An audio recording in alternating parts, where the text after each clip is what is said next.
ఆంధ్ర తెలంగాణలో తక్కువ ఫీజులతో high quality results ఇస్తున్న ఏకైక సంస్థ తిరుమల్ ఐఏఎస్ ఇన్స్టిట్యూట్. శ్రీశైలం ఎడమగట్టు కాల్వ సొరంగంలో చిక్కుకుపోయిన 8 మంది జాడ ఇంకా తెలియకపోవడం ఉత్కంఠ రేపుతోంది.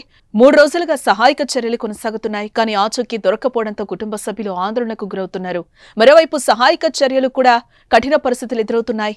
130 మంది ఎన్టీఆర్ఎఫ్, 120 మంది ఎస్డీఆర్ఎఫ్, 24 మంది ఆర్మీ, సింగరేణి రెస్క్యూ టీం నుంచి 24 మంది, హైడ్రా నుంచి 24 మంది సహాయక చర్యల్లో పాల్గొంటున్నారు. కానీ వారి ప్రయత్నాలైతే ఫలించటం లేదు.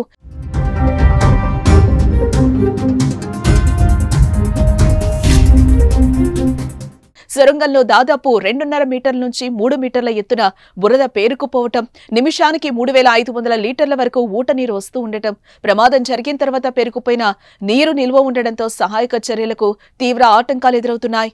సహాయక చర్యలకు ప్రధానంగా బురద నీరు అడ్డంకిగా ఉండడంతో డీవాటరింగ్ చేయడం సవాల్గా మారింది. ఇప్పటికే డీవాటరింగ్ కోసం అక్కడ 150 హెచ్పీ సామర్థ్యం కలిగిన మోటార్ ఉండగా మరో 100 హెచ్పీ సామర్థ్యం కలిగిన మోటార్ను బిగించారు. నిమిషానికి దాదాపు 4500 లీటర్ల నీటిని బయటకు తోడుతున్నారు. అంతా బురదగా ఉండడంతో పాటు టీవీఎం యంత్రం పైభాగం కుంగిపోవటం, ఇతర పరికరాలు అడ్డంగా ఉండడంతో ముందుకు వెళ్లేందుకు సవాల్ ఎదురవుతోంది. టీబీఎం యంత్రం సమీపం వరకు చేరుకున్న ఆర్మీ, ఎన్డీఆర్ఎఫ్ బృందాలు పేర్లు పెట్టి పిలిచినా చిక్కుకుపోయిన వారి నుంచి స్పందన అయితే రావడం లేదు.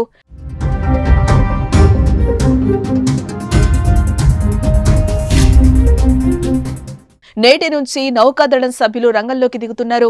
భూగర్భ గనుల్లో రక్షణ చర్యలపై అవగాహన ఉన్న సింగరేణి విపత్తు నిర్వహణ బృందం సైతం సహాయక చర్యల్లో పాల్గొంటుంది. నాగర్ కర్నూలు జిల్లా దోమలపేట సమీపంలోని ఎస్ఎల్బీసీ ఇంటెల్ సొరంగంలో శనివారం ఉదయం 8:30 ప్రాంతంలో ఈ దుర్ఘటన చోటు చేసుకుంది. టన్నెల్ లోపల కార్మికులు పనులు చేస్తున్న సమయంలో 14వ కిలోమీటర్ వద్ద పైకప్పు ఒక్కసారిగా కుప్పకూలిపోయింది. ఆ సమయంలో టన్నెల్లో 40 మంది కార్మికులు పనిచేస్తూ ఉండగా 32 మంది తప్పించుకుని బయటపడగా సన్నీ సింగ్, గురుప్రీత్ సింగ్, సంతోష్ సాహు, అనూజ్ సాహు, జగ్దాజస్, సందీప్ సాహు, మనోజ్ కుమార్, శ్రీనివాసులు లోపల చిక్కుకుపోయారు. వారి కోసం శనివారం నుంచి రెస్క్యూ అయితే కొనసాగుతోంది. శనివారం రాత్రి 10:30 ఎస్డీఆర్ఎఫ్, ఎన్డీఆర్ఎఫ్ సిబ్బంది 8 మంది టన్నెల్ లోపలికి ట్రైన్ ద్వారా వెళ్లారు. 11:45 అక్కడికి చేరుకున్నారు. 12 కిలోమీటర్ల వరకు ట్రైన్లో వెళ్లి అక్కడి నుంచి కన్వేయర్ బెల్ట్ సాయంతో మరో కిలోమీటర్ వరకు వెళ్లి పరిస్థితిని పరిశీలించారు.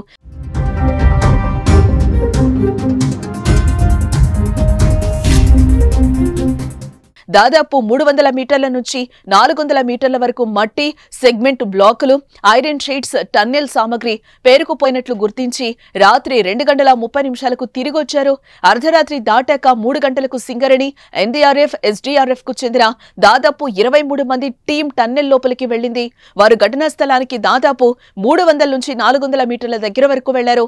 అక్కడ దాదాపు 2.5 మీటర్ల ఎత్తు వరకు బురదుండడంతో అందులోకి దిగి నడవడం వీలు కావడం లేదని రెస్క్యూ టీంలో ఉన్న వ్యక్తులు తెలిపారు. 24 గంటల షిఫ్ట్ల వారీగా 3 రోజుల పాటు సహాయక చర్యలు కొనసాగిస్తూనే లోపల ఉన్నవారు బయటకొచ్చే అవకాశం ఉందని కొందరు తమ అంచనాలు చెప్పారు.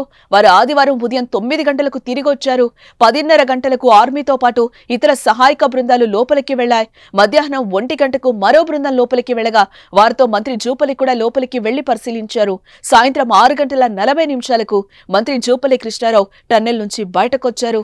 ఆదివారం మంత్రి Uttam Kumar Reddy JP guest house కొచ్చి అధికారులతో సమీక్ష నిర్వహించారు. రెస్క్యూ బృందాలు చెప్తున్న మాట ప్రకారం ఈ రోజు వారిని గుర్తించే అవకాశం ఉన్నట్లుగా తెలుస్తోంది.